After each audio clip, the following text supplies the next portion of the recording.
Hello students, my name is Mr. Harshal Neskar and we are studying the subject of basic human rights. So this is lecture number 11 and in last lecture we have studied the concept of social structure and its framework, in which we have studied about the components of social structure like social institutions, then roles and statuses to be played by a person. Then we studied about the types of social groups. We also studied in the last lecture about the problems arising in social structure due to the multiple roles have to be played by a single person at same time. So in this lecture, we are going to learn about how this particular social structure or society impact the behavior of human. So let's start the lecture with a question. So the question states, does society influence one's behavior? Alright, so before we give the answer to this question, we'll take a quote, a famous quote, which states that we are social beings and thus our choices are made in the context of social connections, personal relationships, and physical environments, all of which will have been influenced by other people. So, the answer to the question is yes. Our society and the social structure around us, it influences our behavior because we are we human beings are the social persons. All right. So that is why our choices are made in the context of social connections we are having, or the personal relationships we are having, or the physical environments around us. All right. So, uh, so after learning the answer to this question, now let's start the lecture, which is particularly related to the impact of social structure on human behavior. All right. So before that, we have to see some particular concepts regarding the impact of social structures. So the first concept is the sociological theories that are present regarding the human development. All right, so let's start. That is the first concept. All right, in which the sociologists, those people, sociologists are those people who study on sociology. All right, so those people focus on sociological perspective in understanding how people develop an awareness of self and about our culture. All right, so, from this particular sociological perspective, we cannot form a self or personal identity without intense social contact with others. So, basically, the sociological theory of human development, it gives us the first concept, that is the self concept. And the sociological perspective, it states that we cannot form a personal identity without having the social contact with other human beings. All right, so let's learn the concept of self concept, and which sense, or which gives the sense of self concept, as it is not present at birth but it arises in the process of social experiences. So it is a concept which is not present at birth, all right, but it arises in the process of social experiences with other human beings. So basically the self concept is composed of four components. That is the physical self, in which we in which basically we can uh, explain about the physical form of our body. All right, so so for example, I am short, it gives you the physical meaning of yourself. All right, then we have the active self, all right, which gives you the qualities of yourself. All right, so example, I am good at soccer. That is an example of active self. Next is the social self.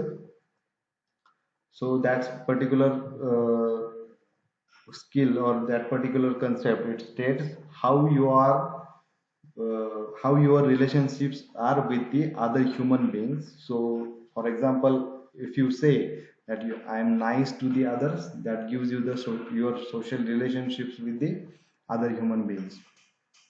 Then we have the psychological self. All right. For example, suppose I believe in world peace.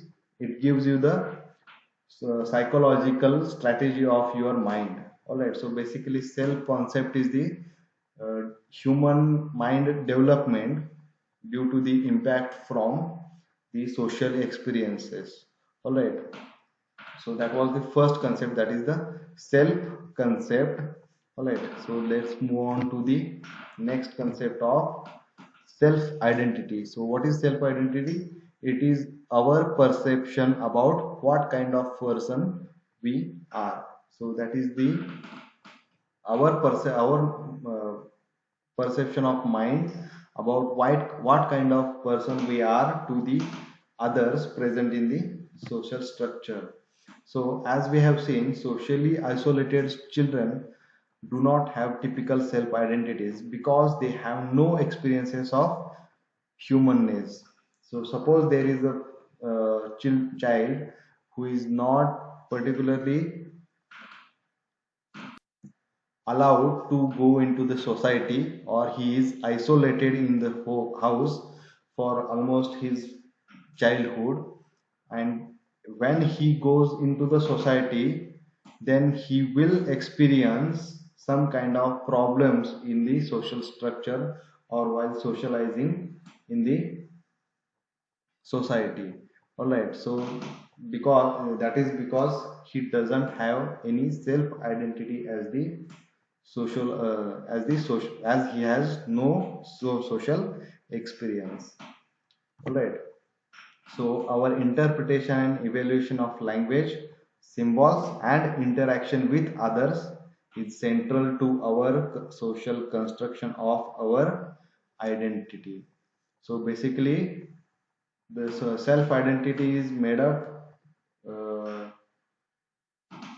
with the evaluation of languages we spoke, symbols we understand, and interaction with other human beings. All right, so let's move on to the concept of social constructivism.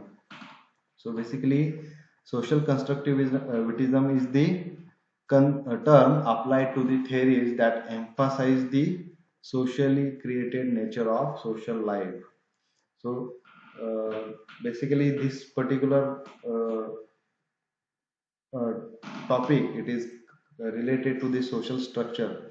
That is why everything connected to the society has to be included, and the concept of social constructivism is the major concept, or it basically it provides you the theories of how particular human behavior took place, or it is improved over the long period of time. So there are basically two symbolic theorists that we are going to see. Those gave the basic uh, theory of human behavior, evolution of human behavior over the period of time. So they are the Cooley and Mr. Head. All right. So let's learn the first theory. All right.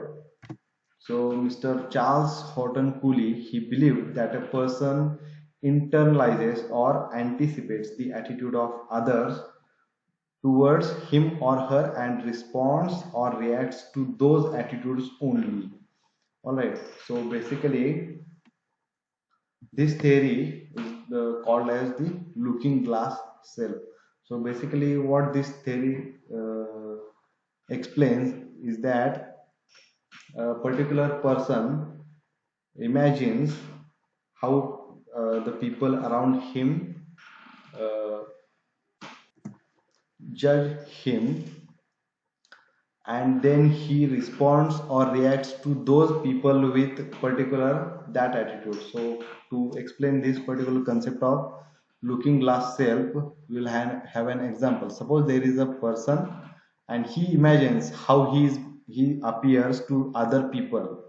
All right, suppose there are two people around him and he imagine how other people or other persons judge him or his appearance, uh, and particular that imagination uh, decides how particularly he is going to respond or react to that particular person. Suppose uh, his friend his friend so suppose his one friend, if he thinks like the evaluation is favorable or self concept is enhanced, all right, so then he will be proud of himself. And suppose there is a friend number 2, and if the particular person thinks of himself as uh, he's not looking that particularly good, then that evaluation is unfavorable, and then he's going to respond or react to that person friend number 2 with a shameful attitude. All right, so basically our attitude towards friend depends on our evaluation of ourselves. All right, so basically there are three stages of looking glass self. All right, the three stages of the concept of looking glass self. The first one was the we imagine how we look to the other person, then we imagine the other person's reaction to our appearance, and then in response that we have some feelings such as pride or shame. All right, so that was for looking glass self concept. Then we'll go to the next theory from the George Herbert Mead, who linked role-taking theory onto the Cooley's self-concept theory. So what basically his theory is, let's understand. So role-taking is the process by which a person mentally assumes a role of someone in order to understand the world from that particular person's point of view. So let's learn this particular concept with an example. So suppose role taking place takes place from the birth of a human. So the children are born without a sense of self. So newborn child, he doesn't have any self identity of his own, and as babies turn into the children, they learn role play through the games that provided by the elder people, and the child is socialized through the interactions with the parents and adults, especially within the family unit. So basically, for a newborn child or the child around 2 to 3 years of age, he is basically socialized with the family members only, and he learns about the new role play or the new roles to be played in the society with the games that provided by the parents only. All right, so so the next stage is when the children enter the schools, and at that point they cannot only choose their own roles but anticipate and respond to the roles of others. At that particular age of school, the children cannot develop their own role, but they only anticipate the roles played by the others only. All right, and after that, through role playing constantly, the children develop a sense of self, both a public and private self. So basically, in the years of school, the particular child, it develops a sense of self, uh, that is how he needs to be with someone very private to him, that is his parents or the family members, and then he has how he has to uh, behave with the friends of his school. All right, so there will be two roles he has to play in the society, and he will learn those particular roles in the school age only. Then a well socialized person with a developed sense of self, he can choose what role he has to play and which aspect of self to project. So after the school ages, when the child learns about the sense of self and he develops the roles that he has to play inside the family and outside the family, all right, then he will choose the role he has to play with the other society members like the colleges or the corporations where he is going to work, all right. So in a well developed society, all socialized people interact clearly with the public me and are balanced by their private life I, creating a happy, healthy people and relationships. All right. So basically, that well-developed society, social characteristics of particular person, it will enable him to behave with the family members and outside the family members. So basically in the last lecture we have studied about the social groups in which we had the primary and secondary group. The primary group was between the family members and close friends only, and then we had the secondary group of temples, churches, or corporations, all right. So that is why we need two basically two the two roles we have to play with the society, that is the private self and public self. The private self is for the family and close friends, and public self is for the corporations we are going to work, or the temples or churches we are going to visit, all right. So that is the particular concept of role taking that was developed by Mr. George Herbert Mead. So let's understand the basic three stages of George Mead of self-development. So that is the first stage is the up to age 3. Alright, so as we learned in the previous example, that is the preparatory stage in which the interactions lack meaning. Then children largely intimate people around him only, and children are preparing for role taking characteristic only. All right, then we have the play stage, that is of age 3 to 5, in which the children learn to use languages and other symbols, enabling them to pretend to take on roles of people. And then we have the game stage begin age 5, where they learn or understand their own social position and position of others. So basically, first, at the newborn child, he doesn't have any self concept. Then he develops the self concept in the age of 3 to 5, where he learns to the concepts of private life and public life. Then after that he will learn uh, where he has to use the private life and where he has to use the public life. Okay, moving on. The types of influence of our social structure or societies to the human behavior. So there are basically two types of influences that society or social structure influence on our behavior. The first one is the intended influence, and second one is the unintended influence. So basically unintended influence is the unconscious influence that was being influenced on our personality.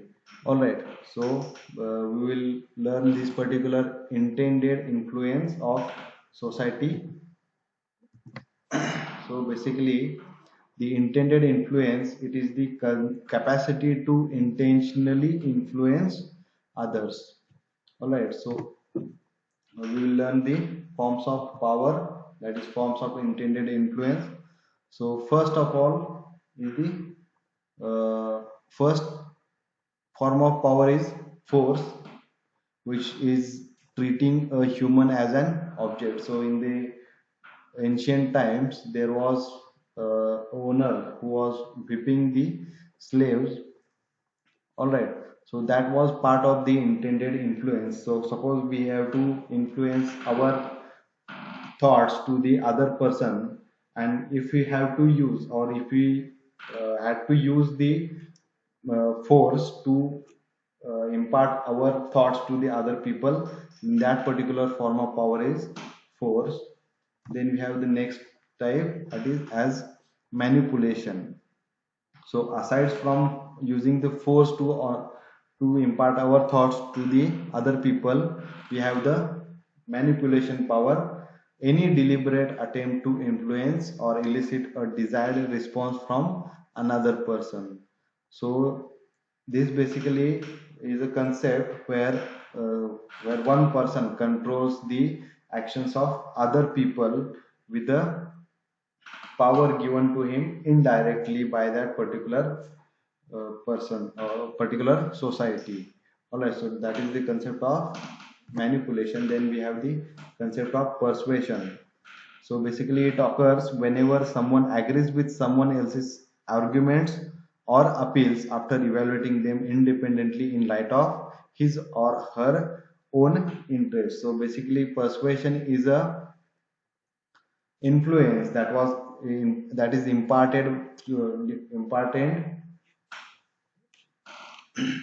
by the salesman. All right, so salesman basically persuades you to buy his products. All right, so basically he argues with you or appeals you and appeals you about the product he is going to sell you. All right, and then after evaluation you will buy that particular product. All right, so that is the third influence of society over human behavior, that is persuasion. Then we will move to the last form of power, that is called the authority, and it is the successful ordering or forbidding.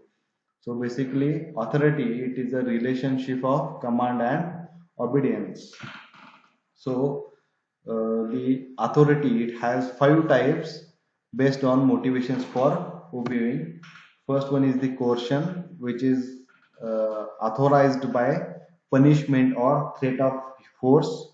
All right. Then induced, which is applied with the rewards such as money. All right, then we have the legitimate, in which it is persuaded by the rights to command, obligations to obey.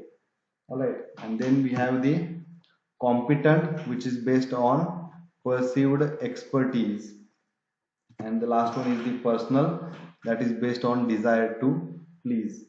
So what basically this form of power is authority. That authority is basically nothing but to influence a human with the uh, so basically we have five types of authority based on the motivations of obeying.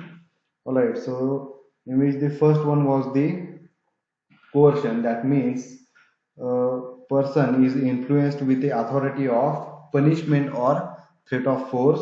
Then we had induced authority, that is when a person is authorized with rewards of money. Then we have legitimate authority, that is when someone authorizes his thoughts through the rights of command given to him by the society. Then we had the competent authority, that is when a expert person authorizes his thoughts using his expertise in the subject. Then the last one was personal authority, that is when a husband particularly listens to his wife as he has to please her somehow. All right, so these were the basically intended influence that are used by the society or social structure on human beings to persuade their particular culture onto that person only. All right, so that this is for this lecture. All right, and if you have some doubts regarding any concept of self concept or self identity or the social constructivism, or you have doubt regarding the theories of looking self or theory of role taking, or you have any doubt regarding that particular types of influence, you can comment in the comment section below. All right, so that is for this lecture and we'll stop here. All right, thank you for listening lecture.